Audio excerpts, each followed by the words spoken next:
Hey readers, I'm Leandra. And I'm Danny, and we are not reading for content. This is a monthly book club podcast dedicated to reading in depth and leaving no plot point unturned. Each month, we read one book over the course of 3 episodes, basically reading 1/3 of the book at a time. Feel free to listen along, or better yet, read the book with us. Our first season of the book club has the theme of genre blends. A list of books and the club schedule will be in the description. Welcome back to another episode of Not Reading for Content. We will be discussing parts 4 through 6 of the Games Gods Play today, and we are really excited to get into the second discussion of this book with you guys. But before we do that, we need to talk about our bookish bite. And we do have a topical question this week. This week, we are going to be discussing our preference with open door romances and closed door romances. And for those of you in the audience, if you are unfamiliar with those terms, that is in reference to the explicit scenes seen throughout a romance with the romantic partners. As you guys know, we are new to the romance genre. We are definitely not veterans. And so we're kind of still working out some of our preferences for what we like to read, what we don't like to read. But I thought this would be a fun topic for us to discuss this week. So, Leandra, what are your initial thoughts? Well, I would say that as someone who isn't super familiar with romance and I'm not really well versed, I haven't necessarily found my preference just yet. I'm totally fine with closed door romances. A lot of times I find when I'm reading books with a romantic subplot, they remain closed door, they remain a bit sweeter. There may be an explicit scene, but I actually think that's rarer than expecting there to simply be, because there's just not time. Often if it's a romantic subplot, that's not the focus, so there just isn't time to put that on the page, if I'm being honest. But I'm not going to say I'm totally against open door romances. I've read them in the past, I've really enjoyed them. My worry is when the door remains open too many times for too long and I'm just like, where is the plot? We need there to be more going on than just this. And I've seen some hardcore romance readers even have that complaint at times when reading a book, saying there's too many steamy scenes. Like, we need these characters to actually grow together. There needs to be a real conflict, and I think that's what I need. So if there's going to be open door, if there's going to be explicit scenes, I think I would prefer a slow burn romance. I also think that that means there needs to be, both an emotional connection and a mental connection. They need to get to know each other before they get intimate in that way. I think that I would say that's my preference, although I have read books where that isn't the case, and I get it. It just usually doesn't end up being a favorite book for me. How about you? You stole my answer. So how am I going to add on to this? I 100% agree that I definitely prefer a slow burn because I do think I appreciate the characters more, appreciate the storyline more if I have that emotional connection, those mental connections between the characters. Insta love is definitely not something that I am super fond of, and insta lust even less so. I'm not into the story for that. I'm into the story for the plot and for the character development. And I don't see that when we just have a whole bunch of open door scenes back to back to back with no, engagement otherwise in other rooms, essentially. So, yeah, I think that if I had to say right now, with my lack of experience as far as reading romance goes, if I had to choose, my preference and the books that remain with me the longest are probably closed door, but I think it's because of the fact that I get more connection with those characters than I do in open door. I will also add to that though and say that I think books that are open door romances tend to be popcorn reads for me.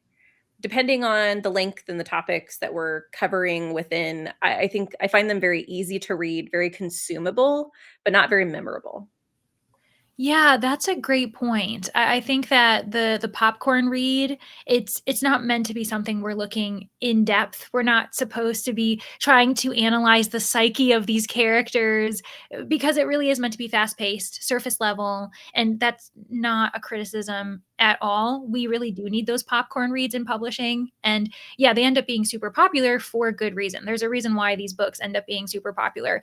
And actually, when we're talking about insta love, insta lust, I just want to add that you and I have had this discussion before, obviously off mic, but I realized, I don't remember when it was, but I think I told you that it's why I'm looking more into historical romances, or at Oh, least historical settings. So maybe a historical mystery that has a romantic subplot, for instance, because the social etiquette of the time forces these characters to have a bit more nuanced of a romance. It is yes. inherently forcing them to have a slow burn romance. So yeah, that's very interesting. We honestly, this just goes to show you that reading outside your comfort zone also allows you to learn more about yourself and your preferences, whether you end up enjoying romances or not. This can be copy and pasted for other genres, and the different tropes that exist there. So without further ado, though, now that we've gotten our feet wet talking about the romance within this romantasy and our preferences, let's have a bit of a summary for the Games Gods Play parts 4 through 6. And I am going to do my best, because I'm not going to lie, we read way more than we were supposed to, and that's my fault. The whole plan was for us to read parts 4 and 5, to be completely transparent with you all. And for some reason, at the end of the last episode, I was like, we're going to read through 6. So we read a lot of this book. And that means we're just going to have to do our best to sift through all of the events. And that also means we'll be able to be far more in depth in the end, actually, because we have less to digest and we can talk more about the book as a whole. That's my silver lining after my mix up. So sorry, friends. But the kind of major events that happened in this second section was that where we left off, we had our main character, Lyra, going off to meet Zai. She was hoping to have this companion, an ally in the competition, because of certain events that have happened in past trials, where she saw him as a potential person that she could rely on, and he had his own strengths, she had her own strengths, and really everyone else was kind of hating her. And so she's like, I don't have many options as far as trying to find an ally in this competition. So when she goes off to meet with Zai, there's this altercation, and you really kind of discover just how hesitant and suspicious everyone is, not only about Lyra, but about Hades. And this brings up a lot of questions about, why is Hades even participating in this competition when he never has before? And the ramifications of having one god both rule the underworld and the overworld. And we also end up seeing a few more trials, and we're meeting a lot more tributes, I guess we'll call them. What is the term, Danny? Do you remember what they're actually called? Are they called champions? Champions? Yeah, yes. I think that is the term. I don't know why that's not sticking with me. Just this time around, I realized that the trials are called labors. And I was like, Yes. okay, I'm gonna put that in my back pocket for later as we're talking about this. So we've got champions doing labors, and they're being placed in these really dangerous situations. We're also meeting not just more champions, we're interacting with more gods, and we end up meeting a really interesting character named Karen. He is the boatman on the river Styx, and he provides more insight into Hades' background. We learn more about Hades and his relationship with Persephone, what that actually could mean. We meet Lyra's parents for a very brief time, which is something we can discuss, because that was very suspicious and weird. And then we also see the resurfacing of Boone, and his own character arc in relation to Lyra is something I would like to dig into as well. I'm being vague because there truly is so many events that happened that Mm. we're just going to have to dig into it. But I think I've named all of the big names for the time being. If I end up forgetting someone who ends up being really important, we will talk about them. And you, of course, can write in and highlight a really big event that we completely didn't talk about. But for now, I think that's where we can start off. And I want to start somewhere. There's one thing that we talked about as soon as we ended up stop recording last time we were chatting, and I was like, why didn't we mention this? This is something I wanted to talk about. And then, of course, in this second section, it kept getting mentioned, and it's Lyra's humming. What do we think about this? I have a theory, and there have been far more hints in this section about her and her origins, and also in case you all missed this, this is a full spoiler podcast. So if you haven't read this section, please leave. I don't think I've given anything away, but this is important to know because we won't be holding anything back. So, anyways, on that note, this is us just kind of rehashing something that you'll see in the first couple sections and then here. But yeah, Lyra's humming. What did you think about that, Danny? I kind of thought that the humming is just very random. I really don't like the fact that I don't know if maybe it's well, I don't think so. I was gonna say maybe it's more apparent when you're reading it physically, but I feel like we have no idea that she's doing it until someone's like, "Hey, stop humming," and then she's like, "Oh, I was doing it again," and I'm like, Is there not like anything that I mean, some audiobook narrators and some authors will put like little lines of song or humming or whatever in their books and then you can hear it in the audio. And I feel like humming would be something that's very easy to do. Maybe I'm wrong. I'm not an audiobook narrator, but I felt it was distracting. And we did see, which I thought was going to be the purpose for it today, in one of the scenes, well, actually the scene that Boone ended up dying because she's humming on the side of the building and the automaton or whatever ends up attacking them, supposedly because they could hear her. Also, we had the other scene. It was, I can't remember which trial it was, but the trial with the violin. And the violin just wanted to hear someone sing, and the humming apparently worked. And so I thought that the humming each time I've gotten to an event where the humming is used, I'm like, "Oh, this is the purpose." I still think it's weird, but sure, whatever. It still seems like just some random thing that we're putting in order to find plot points where it's useful. That's how I feel. Yeah, I will say it's very repetitive. It's been mentioned so many times. It's been the excuse for why she would never be a good thief because she just randomly hums. And I'm just thinking, wouldn't you want to check in on this? Like this is like if this is a tick, then it's a tick. But then you want to figure that out. And it is those moments where we're so focused on the scene, and then suddenly someone says like, knock that off, and then you realize she's been humming. And I do find those to be really funny, even though it's totally not meant to be a funny moment. And yes, I thought we were going to have an epiphany when she was humming and that helped her get through the trial, but then nothing really came to fruition. We ended up having it again with Boone, and like you said, it leads to his death, and so now she's blaming herself.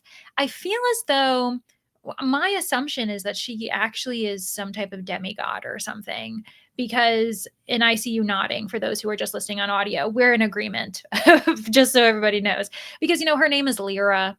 We're thinking of the instrument, we're thinking of lyrics. She hums.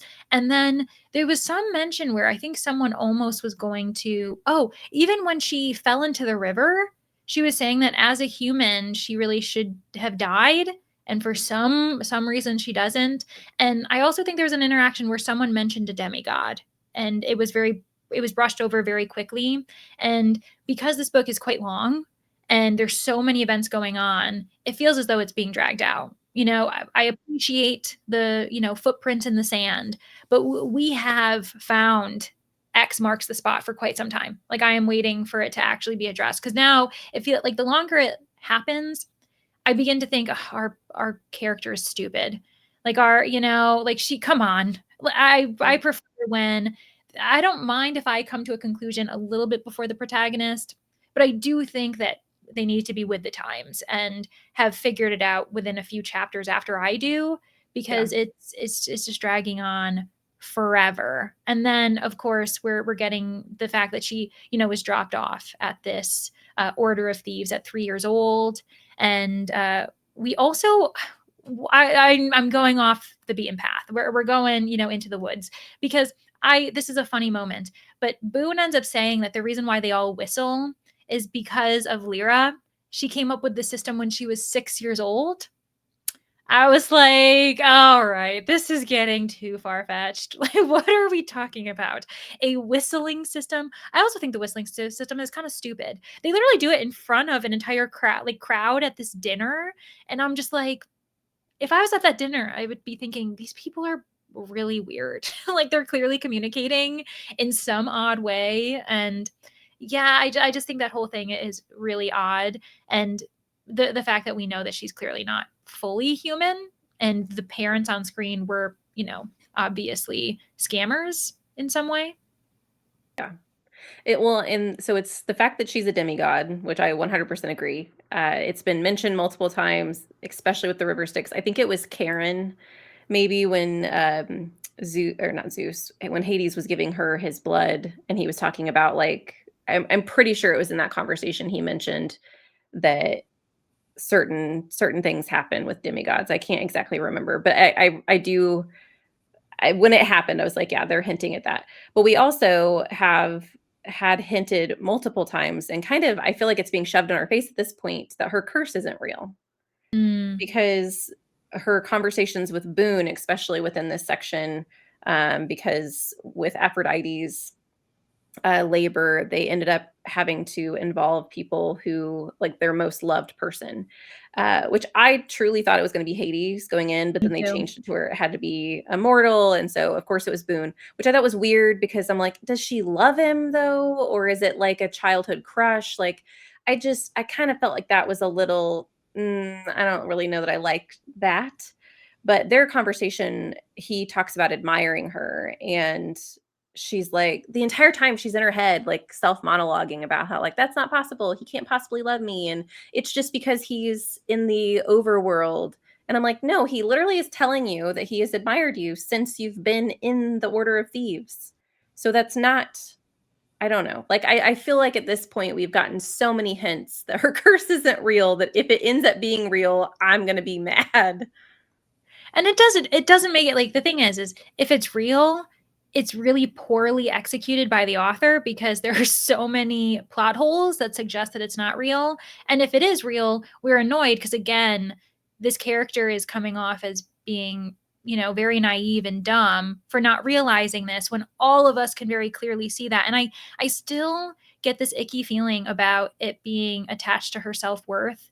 And I there's this one moment in which, again, at this dining table, when they're all meeting up and all figuring out meeting whose, loved one is whose and everything. And when we get to Lyra and Boone, she ends up saying, this is Boone, we are in the Order of Thieves together. And one of the gods, is it Artemis or Athena, someone says, oh, he's just a friend. And I was like, how about we not belittle the value of, like, friendship, Yeah. loving a friend deeply, and say that it can be just as equal to the idea of loving a romantic partner, loving a family member. I felt like that was a very odd thing for that to be suggested, that friendship can't also be an extremely fulfilling type of love that is in your life. And I feel like that's just, it really makes me frustrated because I also see in romances a lot when a main character has no friends, or they have like one friend, and now they've met this romantic partner and suddenly they have all that they need in the world. That's what they were missing. They weren't happy until this moment. And I just don't think it's a really positive message. You should have, multiple types of love in your life to feel fully nourished. Not everyone needs every type of love. It's just, there's a whole thing. And also, Boone just doesn't feel like a real person in this entire book. I never got him. He was also, did he have a southern accent? That's a voice narrator problem, I do but think, that yeah. was weird. And he just, he clearly was a plot device. He was a pawn that the author was using. I never felt invested in him. When he died, I just was like, okay. He also was weirdly smiling and very content with it, and I didn't think that made sense. It's just, it's one of those things where he was a character that was never really fully formed. He remained 2D for me the entire time. So he was just being used for our main character to figure out nothing, because she really didn't. She actually didn't figure out anything as far as not really loving him, and they pretended to act like they were the best of friends when I felt like at the beginning of the book they seemed like acquaintances, didn't they? From what we gathered, and she even talked about how, like, he would have no idea that she had a crush on him, and it definitely seemed like that at the beginning of the book, that they didn't know each other very well, and we got little hints, when she, especially after he died, of, her flashback memories of him being nice to her throughout, but I'm like, it would've been nice to have had those moments ahead of time Mhm. to really solidify the relationship and the reality of her grief. with Boone, and also just the reality that he would have been in Aphrodite's labor to begin with, because I still am just stuck with, like, why is he the human that you love? I think it would have been more believable had there been no one, and then Mm. her lose that labor because she has no one to save. Like, I think that would have been more believable if we had to make it a human in the situation. So, yeah, I didn't mind his character. I like the things the author was trying to do with him, as far as him being someone who admires a person for speaking their mind and not following the crowd. Like, I appreciate it. I don't know that he was fully believable, and I hated the kiss between the two of them. Like, so we just have this conversation. She tells him she loves him, and he's like, I don't feel the same. I don't love you, but I admire you," and, like, goes into, like, this whole "it's not you, it's me" type of a thing, and then he ends up kissing her. I can't remember exactly when that happened, but it was pretty close to, like, when she tells him and he tells her no, and then he kisses her and he's like, "I just wanted to thank you. Like, it's just a thank you kiss, like, you deserve to have a kiss," or and I'm like, "Ew, like, why are we kissing?" And then it created, like, a weird thing, like you know, a ripple effect with Hades, with him wanting to claim ownership over her, which is also something I'm not a fan of in romance books, and she does address it, like, it does get addressed that she wants him to want her for her and not to show off to Boone, and so that's fine, but then why even put it in there? Like, why make that something Hades felt the need to do? Because you have this god of death who could literally look at someone and kill them. Why would he have a need to make a human feel jealous? That part, I was like, I don't like the way that this is going." And it ended up being, like, I think a way to show Hades' loyalty to her, because after Boone dies, he does have this moment of, like, asking her what she wants, like, "Do you want me to bring him back as a god?" And I can't remember exactly what it was that he asked her if she wanted, and she could tell that it hurt him to ask. Oh, maybe it was when she was actually in she was hurt. No. Yeah, I think it was when she was hurt and she was, being treated and Boone was still alive, and he asks her if she would rather have Boone in the room than Hades, and she was like, "I could tell that it hurt him to ask me that question, but that Mm. he would do it for me." And then, of course, Boone dies and Hades does bring his ghost into the room because she's having nightmares and this fever, which that also seemed like a plot device. Sorry, I'm just going kind of on a tangent. of I'm all here the- for it. I started it, so go for it. but like within, I felt like that was a super big plot device to skip trials. Like, we get her to be sick with this fever, so she ends up missing trials, so we don't have to go through all the trials as readers.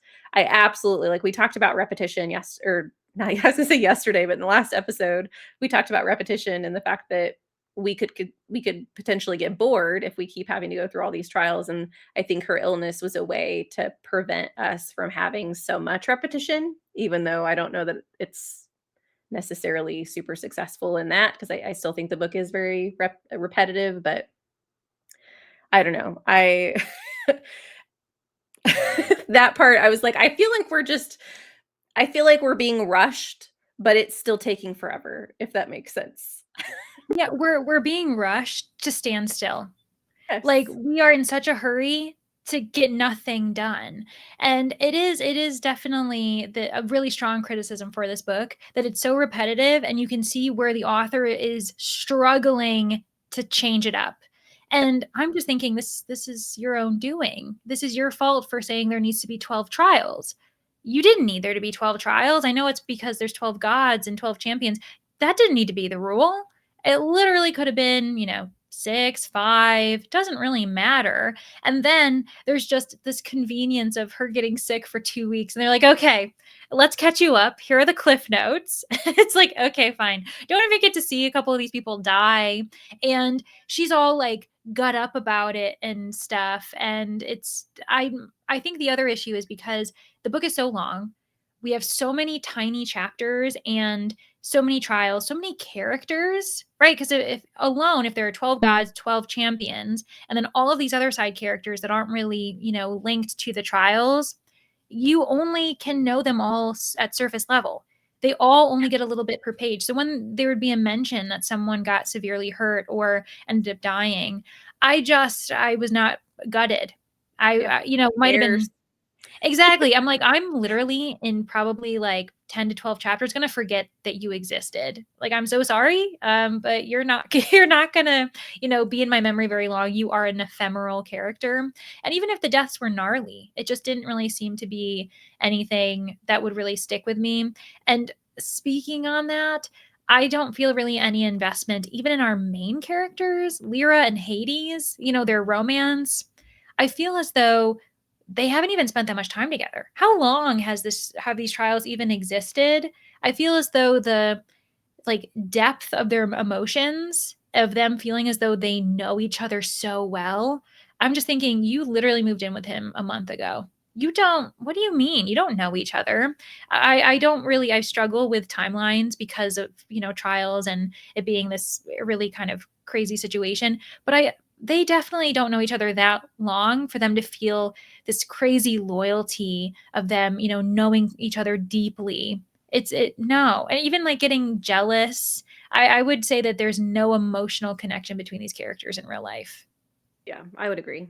And I think it's less than a month because the Crucible itself lasts a month. So this entire book is supposed to take place over a month. That's why whenever she got sick, the gods said that they had to continue on with the trials is because they have to have it over in a month. Like it can only take 1 month. And so they were doing a trial every couple of days.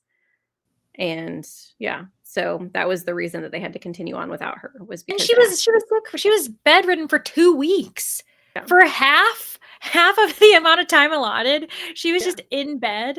Oh my gosh. I still also I don't think that we've talked about or hashed out why the gods use humans for their trial. Have we Mm. really dug into that other than like I don't know. I don't think that they've given a reason other than, gods like to play with humans, but we haven't really been given any justification as to why the crucible exists. We were, but it was probably a paragraph, maybe two.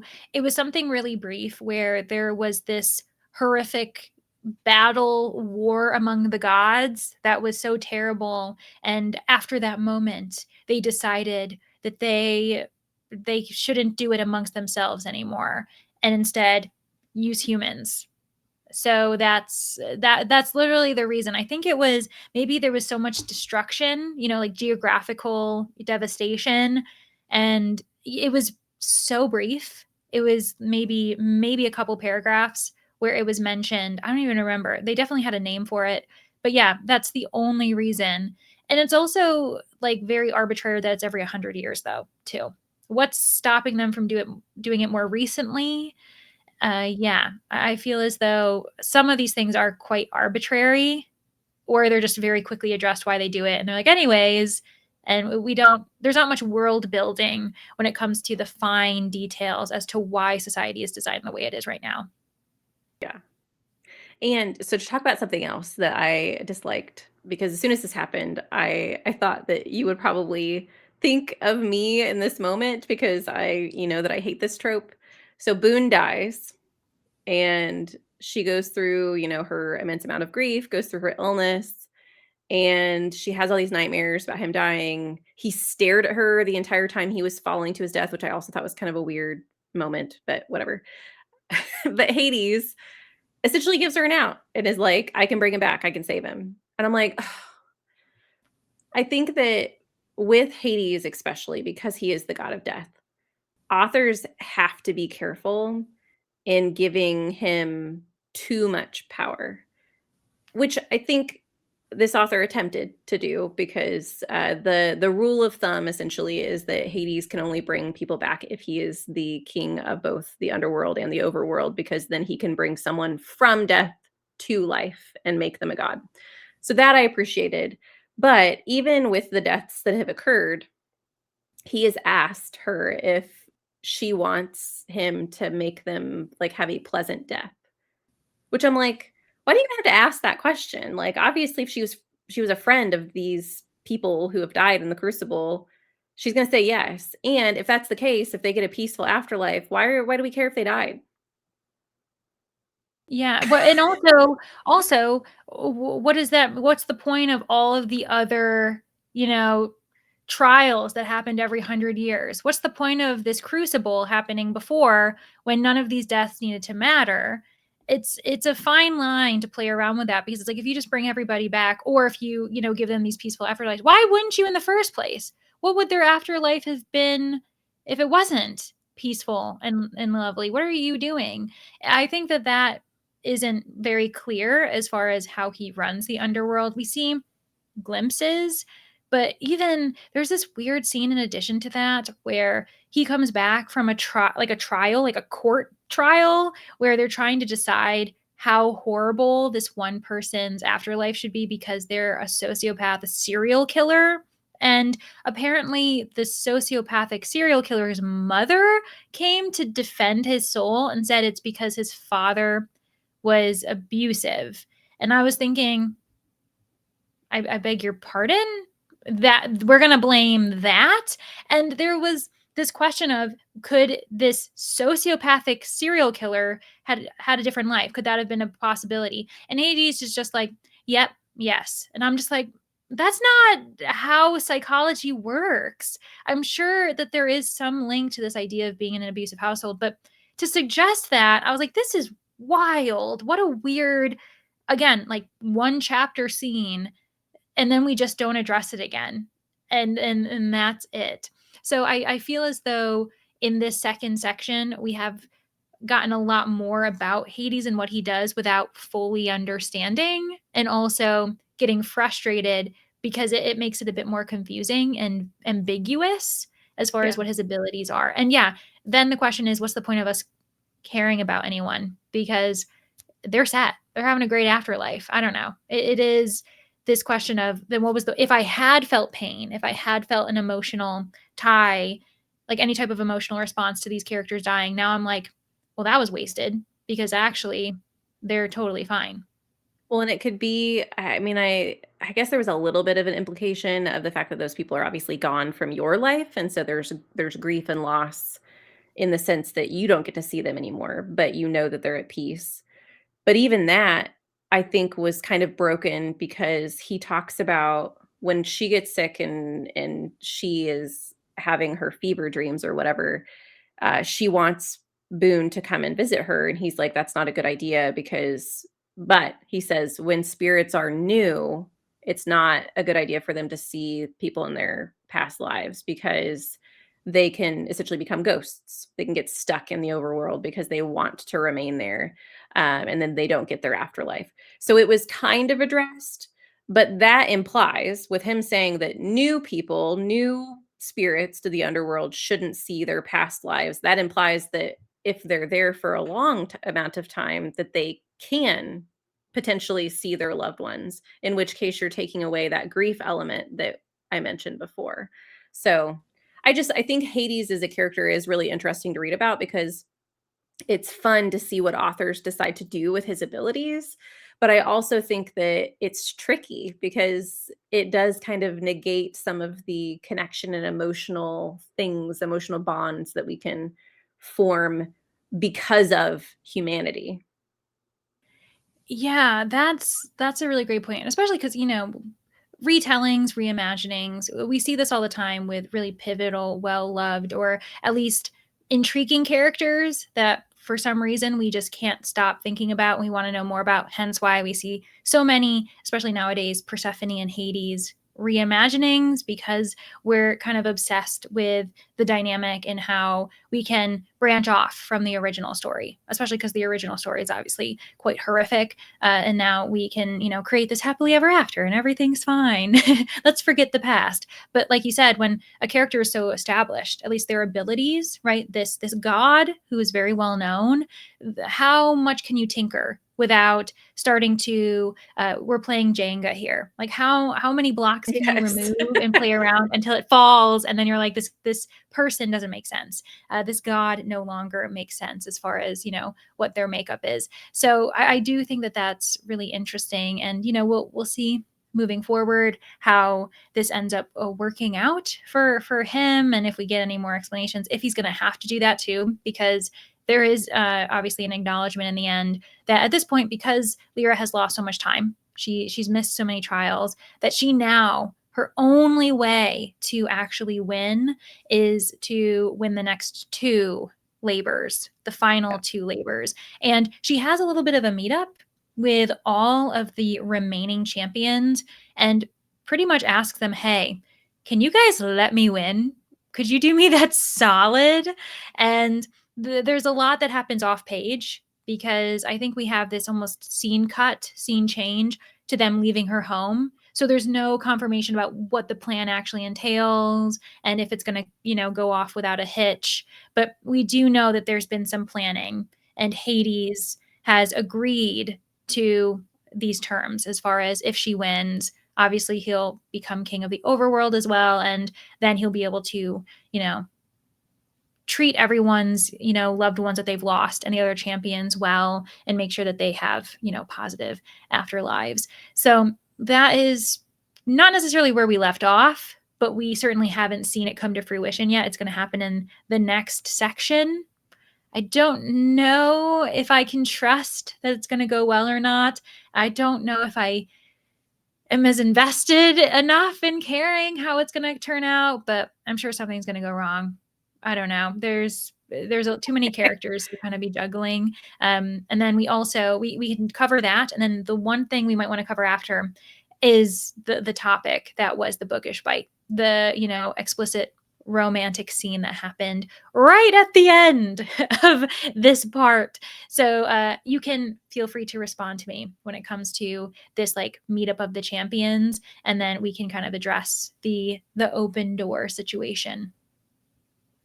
Yeah, I don't know that I have a ton to say about the meetup other than one of the parts that I have really enjoyed about the story is the descriptions of the underworld whenever we have Lyra visiting, whether or not it was when she fell down the river Styx and washed up and got to see a little bit of it with Cerberus, but also this moment where she's inviting people into Hades' home, and she talks about it as if she's kind of proud to introduce themselves to, or introduce these champions to Hades' home, which feels like home.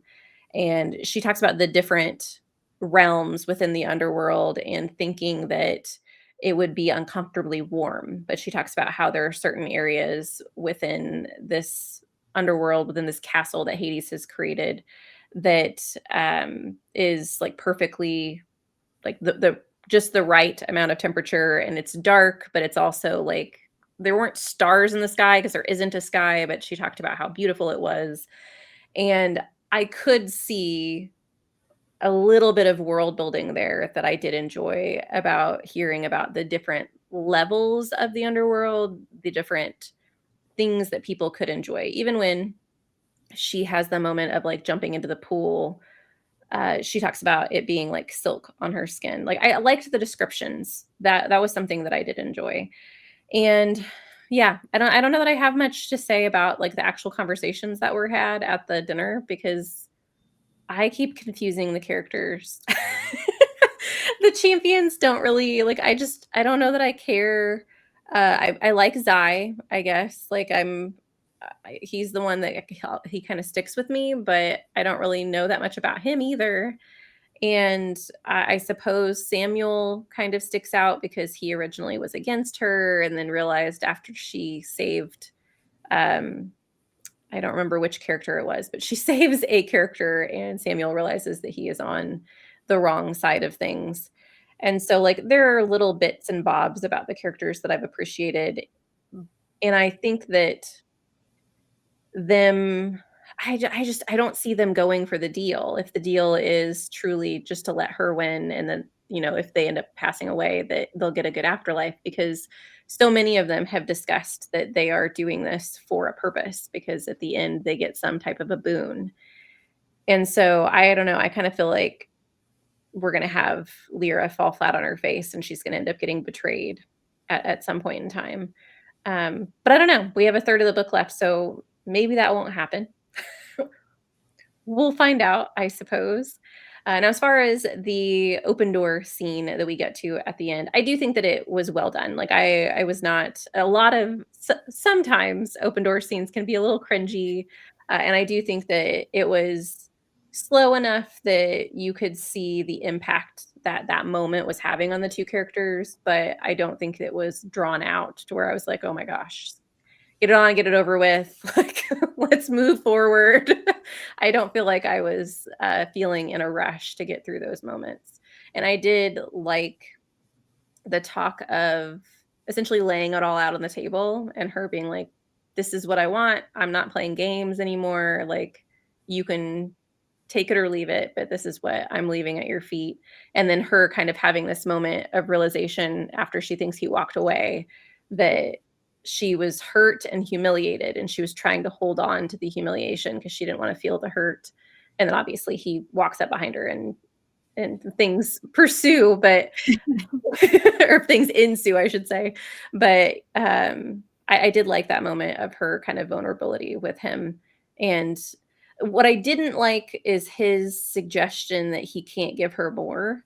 I really we haven't really had a lot of explanation from Hades in general about why she was chosen. He told her that he has a reason and that he will tell her, but that hasn't been discussed between them. We did also find out that him and Persephone were not lovers and they were more like siblings, which that was an interesting revelation. It's different than the other Hades and Persephone retellings that we've gotten. Um, but yeah, his like little comment to her about I can't give you what you want. I can't give you a happy ending. I was like, but why? Like, is there no explanation in that? So, what about you? What did you think about those two scenes? Yeah, so I'll go back to the comment about Persephone quickly because I'm glad you brought that up. So we find out that really it was a business transaction, and he basically signed over some of her, some of his ruling of the underworld, so that she also almost like CEOs kind of breaking up the ownership. And while I agree that that's a bit of a unique spin on the narrative, this expectation, everyone assuming, especially because she's queen of the underworld, he's king of the underworld, that doesn't mean they need to be romantic partners. With that said, I feel as though that would have been a good explanation for why he didn't feel comfortable being vulnerable with Lyra, having, like, at least for him and for how long he's existed, very freshly lost Persephone. So with her just being a friend that's as close to him as a sibling, I'm thinking, well, then what is going on? What's keeping you from, being worried about being too vulnerable with Lyra and just figuring things out and seeing if something could happen? I also am agreeing with you that I felt the romantic scene wasn't, didn't go on for too long, wasn't too cringy. There were moments where I felt certain things didn't need. Well, one thing I think that should have been addressed was that she was a virgin. She had never been in a romantic relationship in general I didn't even think before. about that. Yeah. So she had never even kissed a person before Hades. He was her first kiss.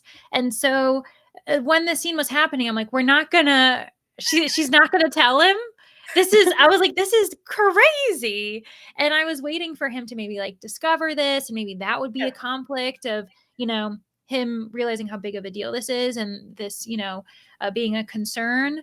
But it acts like it's like the easiest thing in the world. Like oh, she's been with so many men, it's not a big deal. I'm like, no, you literally don't know what you're doing. Like, even when she touches his member, it's like she's testing something out because she's never done anything like that before. And I'm just like, you need to tell him this, because in my opinion, when it comes to dark romance is its own thing, but romantasy, contemporary romance, anything that's kind of meant to be read by the public and is really not supposed to be problematic, and this isn't a problematic scene, it's just I think that authors have a duty to the public reader to show that this would be a healthy interaction, that for her to be comfortable opening up to him and him being able to receive that information and provide the support and just be more aware, especially because he's then discussing things where, we need to be careful because I may lose control. I beg your pardon? You lose control? What are you holding back? You violent man? What are you talking about? And then there's this time when he is obviously saying these like soliloquy, beautiful things. At one point, he compares them to like the native Neanderthal people when they are like first, as if like, and I'm just like, where are we going with this? This is a crazy metaphor that did not need to happen. There's something to that effect. I'm really butchering it, but he compares them to like the early age of man. And I'm like, that did not to be a comparison. It did not need to exist. So yeah, I did have some criticisms where I just was like shaking my head and I'm like, this is a weird choice by the author. But my biggest issue was the fact that she has no experience with this man, and then we get this really explicit scene, and between consenting adults. So again, Yeah, nothing on the surface that's really horrible, but I just was like, I really, again, I'm the mother in me is coming out, and I'm not a mother, but for some reason, Lyra makes me want to mother her because I'm just like, someone needs to inform this young woman about, what she should be telling him so that she feels safe doing these things. But anyway. that makes sense. I had completely forgotten about that. Speaking of forgetting about things, I know that we probably have not covered a fraction of the things that happen in these pages, but we do need to wrap up the discussion for today with our 3 questions. So I will ask you, what is your current rating? What is your favorite character, or who is your favorite character from this section? And if you have any questions leading into our final day. Ooh, okay. Favorite character, I suppose, could be Karen. I find him interesting. He seemed positive as far as being just like a good character, a supporting character. He wasn't on page enough for me to question his existence and what he's up to. So, and I felt like we got to know him because he was introduced in this section. The rating that I'm feeling, it's definitely gone down. I just don't know how far down it's gone because again, there's nothing, horrible about this book. It's just that it's very repetitive as we've discussed, and there's so much surface level content because of the repetition, because there's so many characters, because of how long it is, because of the design of the trials. Like I understand why the author had to make everything surface level because of how much she put on her own plate, but Yeah. it makes it a very non-memorable book. And I'm fortunate to have the audiobook. I'll say if I didn't have the audiobook, this would be a time. This would be tough. So it's giving me 2-star range at this point because of that. But it's nothing. There's nothing wrong with it, and I feel like I can understand why other people would like it. And typically, I would go 3-star for that. So I'm on the fence. We'll say 2.5 for now. We'll say 2.5. It definitely could go down, but for me, I don't think that the craft is there enough.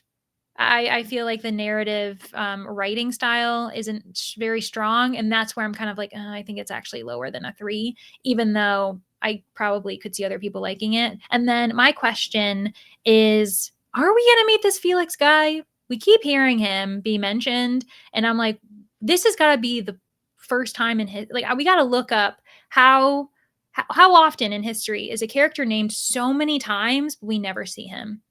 Who is That's this guy? true. Yeah. We literally are she mentions him all the time. Girl, you're obsessed. What's going on here? And I are we going to actually meet him? Because if not, that's going to be very weird that this person's been mentioned so often and we literally never meet him. I agree. That would be weird. And I just wanna know, as far as Felix goes, I don't know.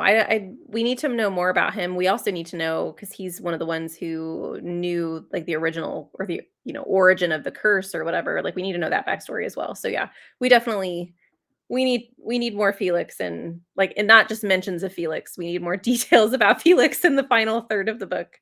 So we'll see. As far as my rating goes, I I think I'm gonna say a 2.75. I I'm not hating it, and it's super quick, and I just I find myself in the moment like, "Okay, yeah, this is okay. This is interesting." But then as I start to think about it and contemplate the storyline, then my brain's like, "We don't know this, and why did this happen? And what's the importance of this?" And I start kind of tearing it down. So, like, I go back to the fact that I called this a popcorn read. It is very much just a book that I don't think you're supposed to think about too much, to be honest. And so, which is fine. There's a place for those books, and I think that it's important to have books that you can just completely lose yourself in and not really contemplate too many things. But yeah, so I think it's a 2.75. It could go up or down depending on how it ends. If we get a lot more answers, I could go back up to a 3. At this point, it's not gonna be higher than a 3. I mean, it would have to, like, completely wow me in the end for me to raise it above a 3 star, so. And then my favorite character, I think you stole from me once again.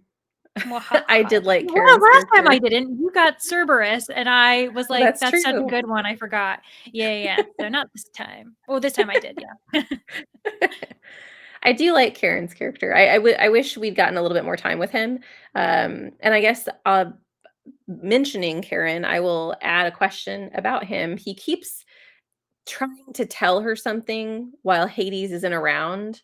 Various things, like some things he's actually gotten to tell her, and other things he hasn't. Like when he talked about the pearls being Persephone's seeds, and what they do, things like that, the abilities of them.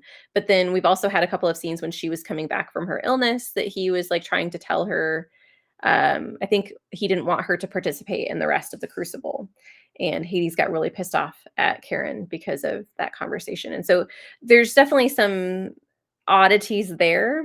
And then I will add an additional question that I would like to know about the telepathy or whatever we have going on with Lyra and Hades due to the blood exchange, Oh, yeah. which super reminded me of True Blood. If anyone's ever seen that show, and I know it's probably not like it's a very common trope among like vampires, but like in True Blood, like the essentially drinking a vampire's blood or, in her case, having it injected into her ends up like giving them some sort of ability to communicate with one another and feel each other's emotions and things like that. And so I have seen that before, and I don't know, like she even asks herself, is this going to fade, or does he even realize that this has happened, and is this going to come back to be like the fact that she's a demigod and that's why these things are occurring. Yeah, that made me think of Vampire Diaries. So yeah, same wavelength, different vampires, but still Yeah. same kind of concept. Yeah, whereas it was almost they in that one they don't have the ability to like communicate, but it's this very, you know, respected, private, intimate thing, especially between vampires, where like a vampire giving another vampire their blood is like a very intimate thing that you don't want to violate or something to that effect if I remember. So yeah, I always think the sharing of blood to be a kind of a weird thing that a lot of books do, but I digress. So I agree with your questions, and I agree with your explanation of the rating. My only question, which we can leave off, and people feel free to write in your thoughts about, is can a popcorn read be this long? When is a popcorn read too long? I feel like popcorn is a very ephemeral food. You eat it within like 5 minutes and then it's gone. So I don't know. And this is probably coming from someone who, again, is known for, being intimidated and avoiding chonky books. But as soon as you said that, I was like, I would agree with you. And then I'm like, but this book is a chunky one. It is. It's really chunky. So yeah, food for thought. Maybe we can have that as a bookish bite in the future. Let us think about it a little bit longer. But yeah, would you like to sign us off, Danny? Sure. So remember, friends, next week we will be reading part 7 through the end of the book. So we would love to have you along for the discussion of the end of this romantasy to see whether or not we are satisfied and whether or not we have learned some things, which I think we have so far learned some things that we prefer and do not prefer in the genre. But you will have to tune in next Friday to see that. Also, don't forget, if you are interested in our next season of reads, which is translated works, that all of those will be in the description. Thank you guys so much for joining us. We'll see you next week. We hope you enjoyed this episode of Not Reading for Content. Be sure to check the description for a schedule of our upcoming reads for this season. And for reminders and other updates, you can follow the podcast on Instagram at Not Reading for Content. Where else can listeners find you, Danny? I have a booktube and an Instagram. Both can be found at danny.dabbles. What about you? I have the same platforms. My booktube is at Leandra the TBR0, and my Instagram is at Leandra _ the TBR0. Thanks again for listening. Don't forget to tune in next Friday for our next episode.